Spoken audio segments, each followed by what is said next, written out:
사랑하는 성도 여러분, 오늘 이 시간 하나님의 은혜가 여러분의 삶에 가득하기를 축복합니다.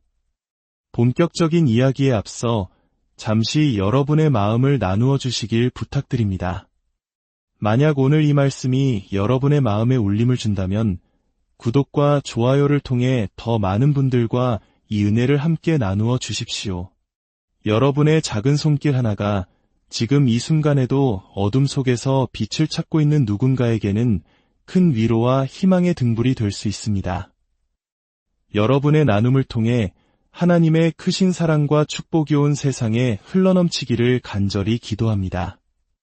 1996년 사진작가 찰스 오리언은 샌프란시스코 북쪽의 나파밸리를 운전하고 있었습니다.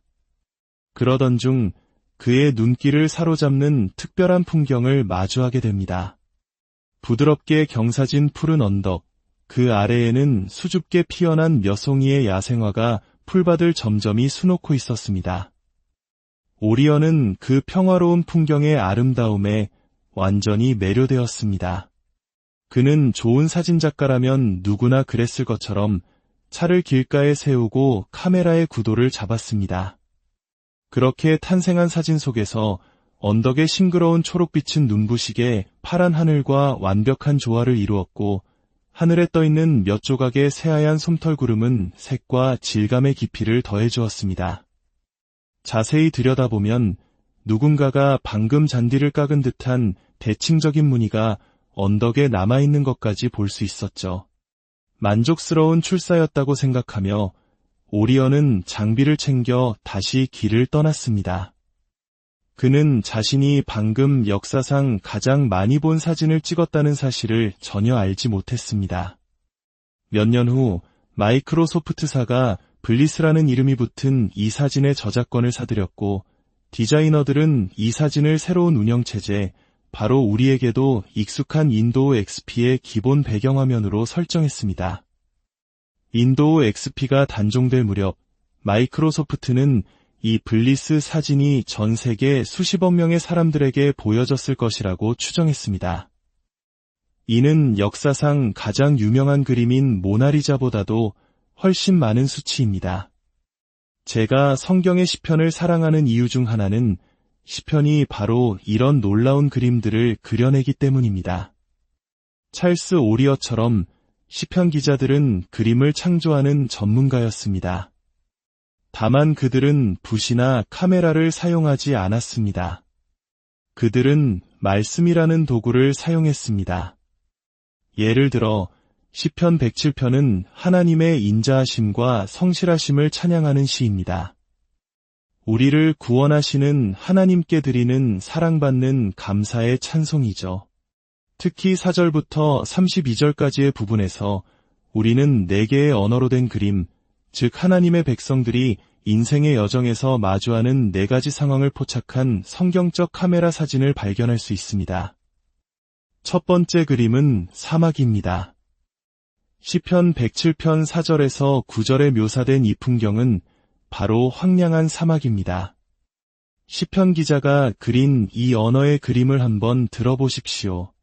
그들이 광야 사막길에서 방황하며 거주할 성읍을 찾지 못하고 줄이고 목이 말라 그들의 영혼이 그들 안에서 피곤하였도다. 성경은 우리 그리스도인들, 하나님을 따르는 모든 이들의 삶이 때로는 사막과 같을 수 있다고 말합니다. 우리는 길을 잃고 메마른 광야에 들어서며 삶의 의미를 깨닫지 못하고 방황합니다. 이는 하나님을 알지 못하는 사람들에게도 마찬가지지만 때로는 우리가 하나님을 만난 후에도 자기중심적인 생각에 빠져 다시금 같은 자리에 놓이게 될 수 있습니다. 어떤 이에게 사막은 외로움입니다. 또 다른 이들은 반복되는 무의미한 일상의 굴레 속에서 길을 잃습니다. 혹자는 풍요로움 속에서 오히려 방향을 상실하기도 합니다. 그 풍요가 상상했던 것보다 훨씬 더 메마르고 목마른 땅임이 드러나기 때문입니다. 방랑자들은 아무런 희망이나 도움 없이 모래 위를 터벅터벅 걷고 손에 잡힐 듯 잡히지 않는 진정한 영적 의미를 찾아 헤맵니다. 시편 기자는 사막에서 길을 잃은 사람들의 이 그림을 통해 절망과 무력감의 깊이를 생생하게 보여줍니다. 안타깝게도 오늘날 많은 사람들이 바로 이와 같은 영적 사막을 헤매고 있습니다. 우리가 겪었던 전 세계적인 팬데믹은 많은 이들의 삶에서 이러한 경험을 더욱 심화시켰습니다. 시편 기자는 또 다른 그림을 그립니다. 이번에는 감옥의 그림입니다. 그는 때로 인생이 감옥과 같을 수 있다고 말합니다. 사막이 그림의 주제로서 다소 낯설게 느껴졌을지 모르지만 10절은 훨씬 더 뜻밖의 장면을 제시합니다. 바로 죄수들의 단체 초상화입니다. 시편 107편 10절은 이렇게 말합니다. 사람이 흑암과 사망의 그늘에 앉으며 곤고와 쇠사슬의 매임은 어떤 신학자는 사람들이 자신의 도덕적 어리석음이라는 지하 감옥에 갇힌 죄수와 같다고 말했습니다. 그들은 악의 주체가 되기보다는 악의 희생자가 됩니다. 처음에는 선택의 자유를 가지고 시작했지만 계속해서 잘못된 것을 선택합니다. 우리가 악을 선택할 때 그 자유는 순식간에 사라집니다. 잘못된 선택들은 행동의 패턴이 되고 마침내 그 선택을 한 사람을 지배하게 됩니다. 마약 중독자는 자신의 습관이라는 쇠사슬에서 벗어나기 위해 무엇이든 하려 하지만 이미 중독은 그를 꽉 붙들고 있으며 그 끝이 죽음이라는 것을 압니다. 술에 취하지 않은 순간에 알코올 중독자는 자신이 가정에 만들어내는 지옥 같은 현실 때문에 스스로를 미워합니다. 하지만 술병은 그에게 끊을 수 없는 쇠사슬과도 같습니다. 물론 모든 감옥이 우리 스스로 만든 것은 아닙니다. 우리 중 일부는 탈출할 희망이 거의 보이지 않는 어려운 환경에 갇혀 있습니다. 이러한 감옥은 다른 사람의 악에, 박해 또는 우리가 통제할 수 없는 문제들로 인해 만들어졌을 수 있습니다. 우리가 희망 없는 포로가 되기 위해 반드시 잘못을 저질러야만 하는 것은 아닙니다.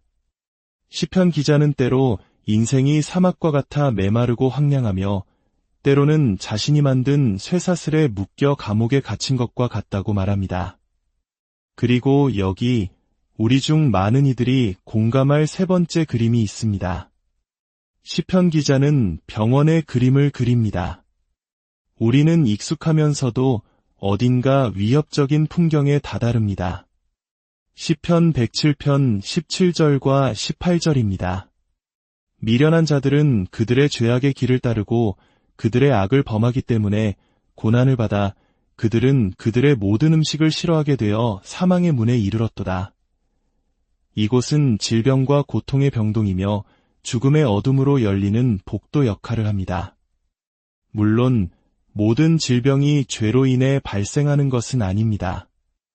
하지만 시편에 등장하는 이곳의 사람들은 자신의 죄악으로 스스로를 독에 물들였습니다. 그들은 병동에 누워 이 땅에서의 마지막 순간만을 기다리고 있습니다. 자, 이렇게 처음 세 그림은 비교적 쉽게 설명됩니다. 때로 인생은 물 한 방울 없어 목이 타는 사막과 같고 때로는 감옥 같으며 때로는 병원과 같습니다. 하지만 우리 모두에게 가장 깊은 의미를 던져주는 것은 바로 네 번째 그림입니다. 그것은 폭풍의 그림입니다. 이 그림은 우리를 숨죽이게 만듭니다. 우리는 맹렬한 폭풍의 초상화를 바라보고 있습니다. 시편 107편 23절부터의 말씀입니다. 배들을 바다에 띄우며 큰 물에서 일을 하는 자는 여호와께서 행하신 일들과 그의 기이한 일들을 깊은 바다에서 보나니 여호와께서 명령하신즉 광풍이 일어나 바다 물결을 일으키는도다. 그들이 하늘로 솟구쳤다가 깊은 곳으로 내려가나니 그 위험 때문에 그들의 영혼이 녹는도다. 그들이 이리저리 구르며 취한 자같이 비틀거리니 그들의 모든 지각이 혼돈 속에 빠지는도다. 이에 그들이 그들의 고통 때문에 여호와께 부르짖음에 그가 그들의 고통에서 그들을 인도하여 내시고 광풍을 고요하게 하사 물결도 잔잔하게 하시는도다. 그들이 평온함으로 말미암아 기뻐하는 중에 여호와께서 그들이 바라는 항구로 인도하시는도다. 여호와의 인자하심과 인생에게 행하신 기적으로 말미암아 그를 찬송할지로다. 백성의 모임에서 그를 높이며 장로들의 자리에서 그를 찬송할지로다. 코로나19와 같은 수많은 재앙들이 얼마나 거센 폭풍처럼 느껴졌습니까? 이 시편이 그토록 의미 있는 이유는 우리가 이러한 폭풍을 겪을 때 바로 이 하나님의 말씀이 우리가 폭풍을 이해하고 그 한가운데 하나님이 어디에 계시는지 깨닫도록 돕기 때문입니다. 그렇다면 이 말씀을 하나씩 풀어보겠습니다. 첫째로, 폭풍의 장소에 주목해 보십시오. 제 삶에서 폭풍을 만났을 때 저는 이 시편에서 큰 용기를 얻었습니다. 폭풍은 언제나 제가 넓은 바다로 나아갔을 때, 즉 위대한 믿음의 발걸음을 내딛고 안전의 경계를 넘어섰을 때 그 거친 바람에 사로잡혔습니다. 시편은 말합니다. 배들을 바다에 띄우며 큰 물에서 일을 하는 자는 저는 하나님의 뜻을 따르고 있다고 확신하지만 제 믿음은 바람과 비에 의해 시험을 받습니다.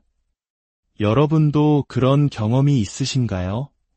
아는 바로는 하나님의 뜻에서 벗어나지 않았고 하나님께서 하라고 하신 모든 것을 하고 있으며 심지어 믿음으로 걷고 있습니다. 중요한 무언가를 위해 그분을 신뢰하는 큰 발걸음을 내디뎠습니다. 그런데 갑자기 폭풍이 몰아칩니다. 이 말씀이 주는 메시지는 간단합니다. 위대한 일은 깊은 물에서 이루어진다는 것입니다. 우리 중 많은 이들이 이 교훈을 배우지 못합니다. 우리는 얕은 물가에 머물고 싶어 합니다. 두렵기 때문입니다. 우리는 두려움을 느끼게 될 안락한 지대를 벗어나고 싶어 하지 않습니다. 그러나 예수님께서는 우리에게 깊은 곳으로 나아가 하나님을 아는 지식과 탁월함을 추구하는 과정에서 위험을 감수하라고 말씀하십니다. 우리는 우리에게 주어진 모든 빛의 가장자리까지 걸어갑니다. 그리고 그 어둠 속으로 내딛는 다음 발걸음 속에 바로 하나님께서 우리를 위해 예비하신 운명이 있습니다. 하지만 거기에는 또한 위험이 도사리고 있습니다. 우리는 그 위험을 인지하고 어쩌면 기적을 가능하게 하는 그 두려운 한 걸음을 결코 내딛지 못할지도 모릅니다. 이것은 단순히 성경적인 지혜가 아니라 상식에 가깝습니다. 저는 성경뿐만 아니라 경영서적에서도 이런 내용을 읽습니다. 비즈니스 세계에 있다면 안전하게만 플레이하면 결코 사업을 키울 수 없다는 것을 깨닫게 됩니다. 새로운 회사를 시작하는 것은 깊은 바다로 나아가는 것과 같습니다. 어쩌면 여러분 중 일부는 바로 그 자리에 있을 것입니다. 사업을 잃고 다시는 이런 시도를 하지 않을 거야, 쉬운 길을 택할 거야라고 생각하며 주저앉아 있을지도 모릅니다. 하지만 어쩌면 그것은 여러분을 향한 하나님의 계획이 아닐지도 모릅니다. 어쩌면 하나님께서는 여러분이 다시 일어서기를 원하실지도 모릅니다. 그 미지의 세계로 발걸음을 내딛기를 원하실지도 모릅니다. 만약 그렇게 한다면 폭풍은 반드시 불어 닥칠 것이고 바람은 울부짖을 것입니다. 여러분은 홀로 불안정한 벼랑 끝에 서게 될 것입니다. 하지만 깊은 곳으로 나아가지 않는다면 하나님께서 무엇을 하고자 하시는지 결코 알 수 없습니다. 깊은 물이 쉽다고 말한 사람은 아무도 없습니다. 우리 교회 지도자들은 그 차이를 압니다. 우리는 믿음의 발걸음을 내딛습니다. 세상은 그것을 위험이라고 부릅니다. 우리는 건물을 지을 돈이 충분하지 않을 때 건물을 짓기 시작하고 하나님께서 채워주십니다. 우리가 믿음으로 깊은 물로 나아갈 때 하나님께서 우리를 위해 하시는 일들에 대한 이야기는 끝이 없습니다. 반면 해안가에 머물며 자신이 이해할 수 있는 일만 하는 사람들을 볼 때 느끼는 슬픔과 안타까움 또한 큽니다. 그들은 안전합니다. 물에 빠질 위험도, 재앙을 만날 위험도 없습니다. 하지만 그들은 하나님의 깊은 것들이 주는 축복을 결코 알지 못할 것입니다. 폭풍의 장소는 어디입니까? 깊은 물입니다. 바로 그곳에서 바람이 불고 도전이 있습니다. 이제 정말 놀라운 사실 하나를 말씀드리겠습니다. 이것은 어쩌면 직관에 반하는 이야기일 수 있습니다. 폭풍의 주관자는 누구일까요? 폭풍은 어디에서 오는 것일까요? 시편 107편 25절은 이렇게 말합니다. 여호와께서 명령하신즉 광풍이 일어나 바다 물결을 일으키는도다. 여기서 그라는 대명사는 바로 전능하신 하나님 자신을 가리킵니다. 우리는 이 폭풍이 하나님 자신에 의해 만들어지고 주관된다는 것을 깨닫습니다. 바람과 파도의 힘이 아무리 크다 할지라도 그 모든 것 뒤에는 더 강력한 존재, 바로 하나님이 계십니다. 들어보십시오. 우리는 폭풍을 일으키시는 하나님보다 폭풍을 잠잠케 하시는 하나님을 인정하는 것을 훨씬 더 편안하게 여깁니다. 그러나 우리는 성경 말씀을 있는 그대로 받아들여야 합니다. 시편 107편은 주님께서 이 폭풍을 일으키시는 분이라고 가르칩니다. 그분의 목적이 달려있기 때문입니다. 물론 모든 폭풍에 대해 하나님을 탓하는 것은 조심해야 합니다. 때로는 우리 자신의 실수로 먹구름을 몰고 오기도 합니다. 그때 하나님께서는 우리가 파도에 휩쓸리기 직전에 얼마나 깊이 그분을 필요로 하는지 깨닫게 하실 뿐입니다. 여기서 말하는 것은 그런 스스로 자초한 폭풍이 아닙니다. 우리는 하나님의 분명한 의도에 의해 일어나는 폭풍에 대해 이야기하고 있습니다. 때때로 하나님께서 여러분을 폭풍의 한가운데 두신다는 것을 아셨습니까? 왜 그분은 당신의 삶에 그 폭풍을 보내셨을까요? 만약 당신이 폭풍을 견디고 있다면 그 바람은 결코 무작위적인 기상현상이 아님을 확신할 수 있습니다. 그 바람은 분명한 목적을 위해 붑니다. 폭풍에 휩싸였을 때 당신은 하나님의 목적에 사로잡히도록 도와달라고 그분께 간구해야 합니다. 폭풍의 장소는 깊은 물이며 폭풍의 주관자는 하나님 자신이십니다. 이제 폭풍의 위험에 주목해 보십시오. 하나님께서는 시편 107편의 캔버스 위에 얼마나 생생한 이미지를 그리시는지요. 26절과 27절입니다.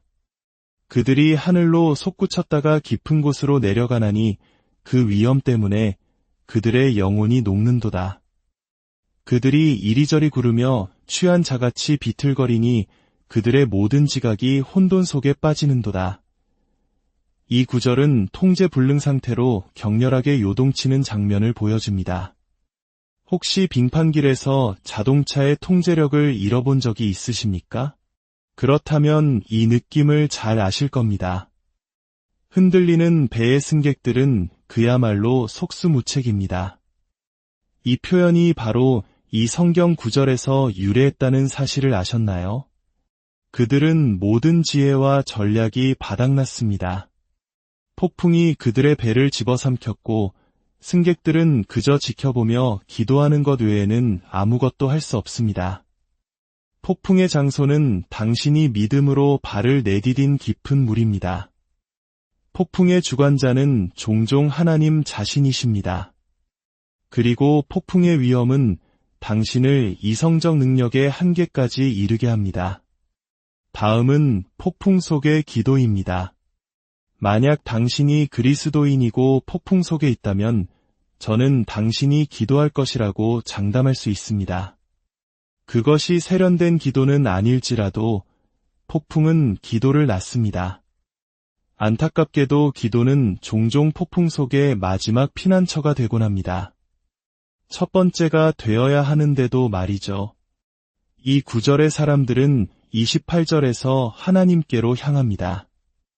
이에 그들이 그들의 고통 때문에 여호와께 부르짖음에 그가 그들의 고통에서 그들을 인도하여 내시고 제가 발견한 한 가지 흥미로운 점이 있습니다. 위기의 깊이와 기도의 길이 사이에는 반비례 관계가 있다는 것을 눈치채셨나요? 상황이 평온할수록 우리의 기도는 더 길고 유창해집니다.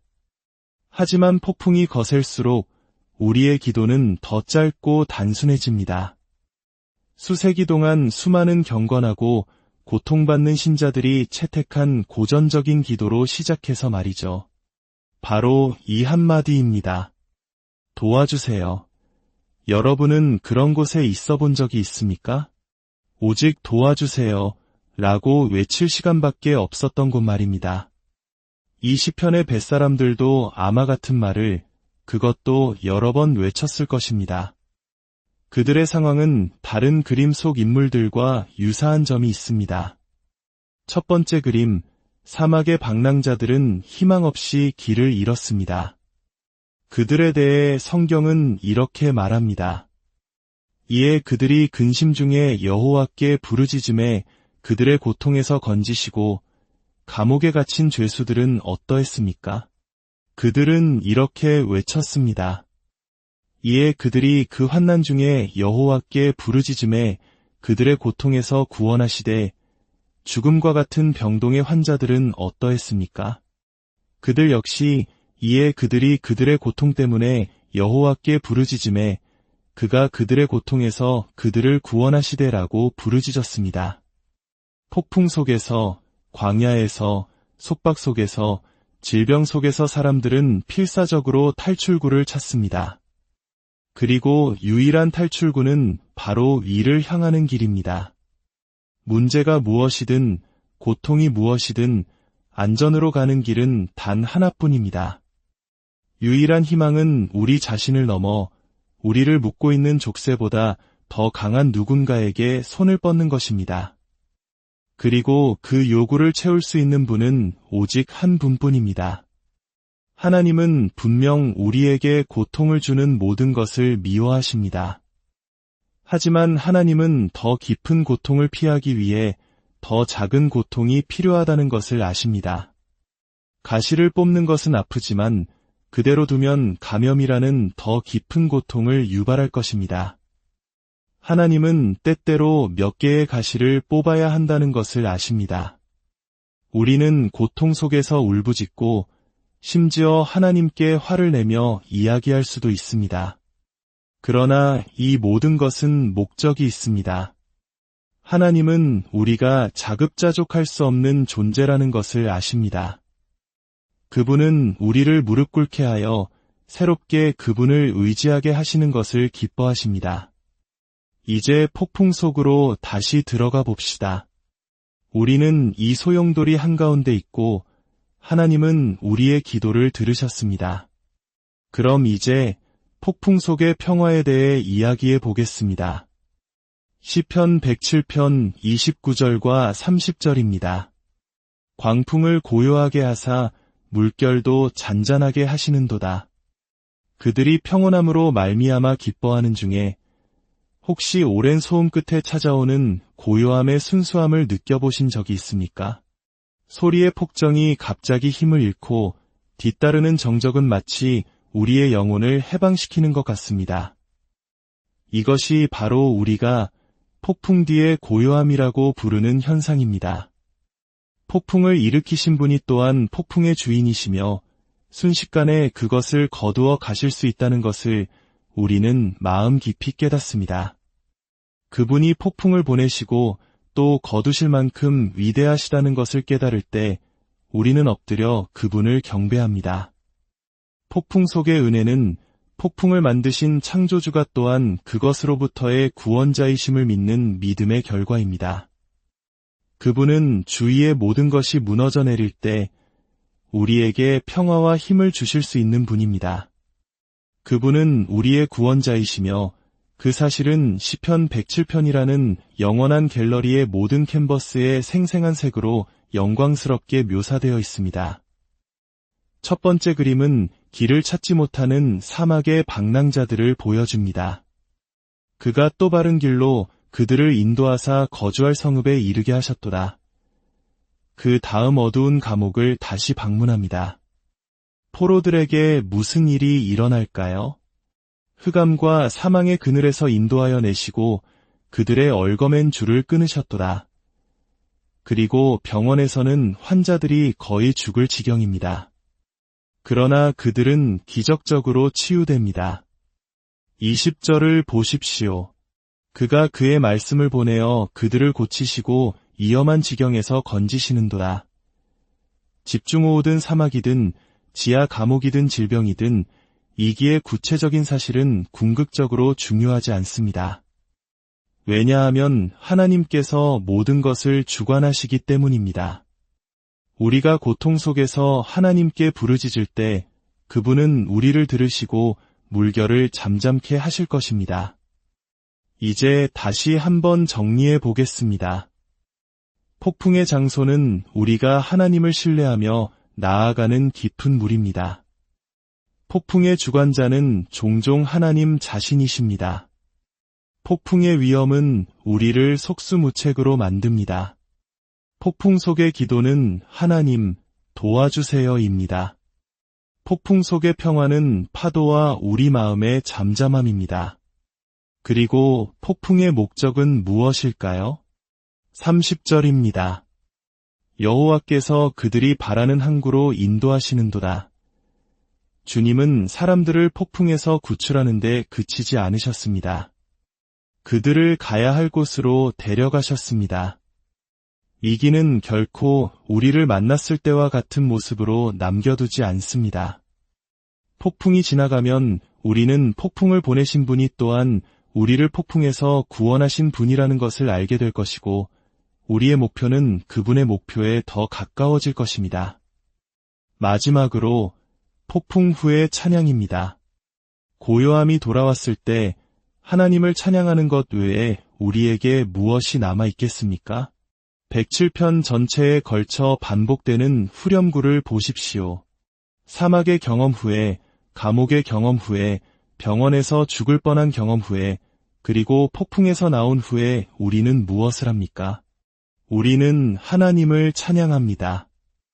여호와의 인자하심과 인생에게 행하신 기적으로 말미암아 그를 찬송할지로다.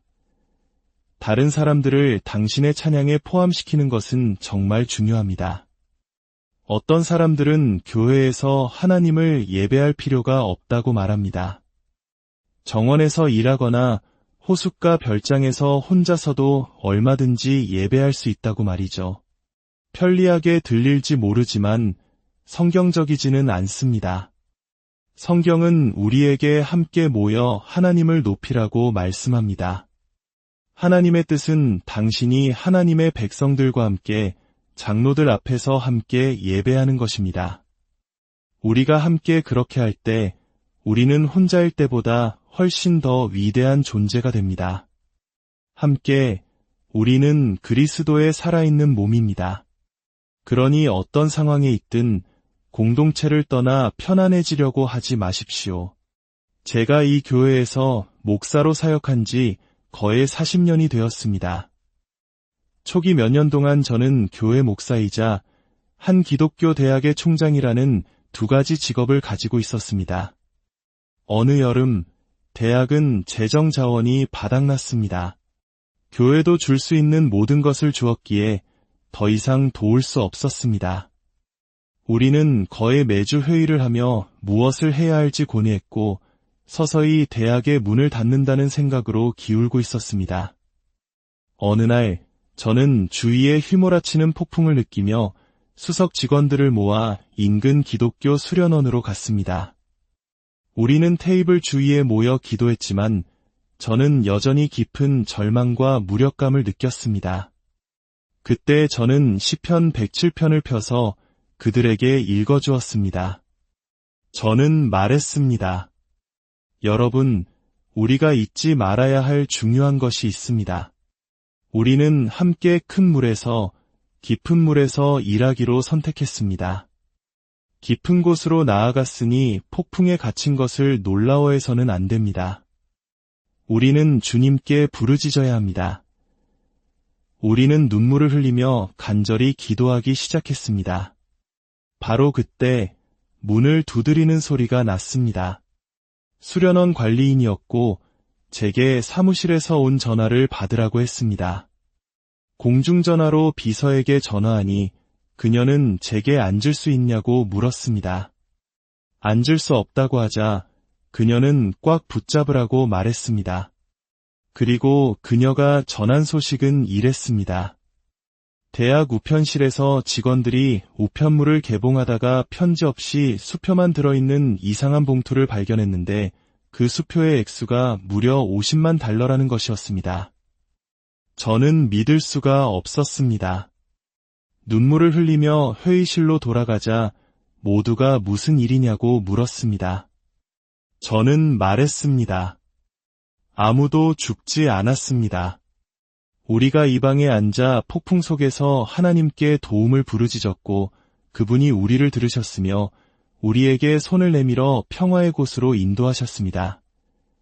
우리가 하나님을 찬양하기 시작했다는 말로는 부족할 정도였습니다. 모든 것이 끝났다고 생각되는 폭풍 속에서 하나님께서 위대한 일을 행하실 때 그 예배는 잊을 수 없습니다. 어쩌면 지금 당신의 이야기에는 행복한 결말이 없을 것이라는 의심을 품고 있을지도 모릅니다. 어쩌면 당신은 산산조각난 희망의 광야에서 길을 잃었거나 비디라는 감옥에 갇혀 있을지도 모릅니다. 그러나 당신이 어디에 있든 어떤 위기에 처해 있든 한 가지 중요한 원리가 작용하고 있습니다. 만약 당신이 무력하다고 느낀다면 당신은 방금 하나님의 도움을 받을 자격을 얻은 것입니다. 당신은 그저 그분의 구원을 위해 부르짖기만 하면 됩니다. 그러면 그분께서 나머지를 행하실 것입니다. 그리고 폭풍이 끝나면 당신은 더 현명하고 더 강하며 그분을 섬길 준비가 된 새로운 사람이 되어 있을 것입니다. 바다는 고요해지고 산들바람은 부드러울 것이며 정적은 당신이 그분의 이름을 높이고 그분의 영광스러운 찬양을 부를 수 있는 성소가 될 것입니다. 만약 당신이 이 하나님을 알지 못한다면 그 여정은 바로 지금 시작됩니다. 폭풍 속으로 하나님 없이 들어가고 싶지는 않을 것입니다. 성경은 당신이 그의 아들 예수 그리스도를 통해 하나님께 나아올 수 있다고 말합니다. 당신의 삶에 하나님을 모시려면 예수 그리스도를 당신의 구원자로 받아들여야 합니다. 하나님의 아들 예수 그리스도는 당신과 저를 위해 이 세상에 오셔서 십자가에서 우리의 모든 죄의 빚을 갚으셨습니다. 우리가 그저 구하기만 한다면 용서받을 수 있습니다. 사랑하는 하나님, 당신의 아들 예수 그리스도를 통해 당신을 만날 수 있도록 이 자리에 이끌어 주심에 감사합니다. 제 삶에는 당신이 필요합니다. 예수 그리스도께서 당신의 아들이시며 제 죄의 대가를 치르기 위해 이 세상에 오셨음을 믿습니다. 주 예수님, 제 마음에 오셔서 제 죄를 용서해 주십시오. 당신을 구하는 모든 이에게 약속하신 영생의 선물을 주십시오. 이 순간부터 당신을 위해 살도록 도와주시고 믿음의 공동체 안에서 성장하게 하소서. 저를 위해 당신의 생명을 주실 만큼 저를 사랑해 주셔서 감사합니다.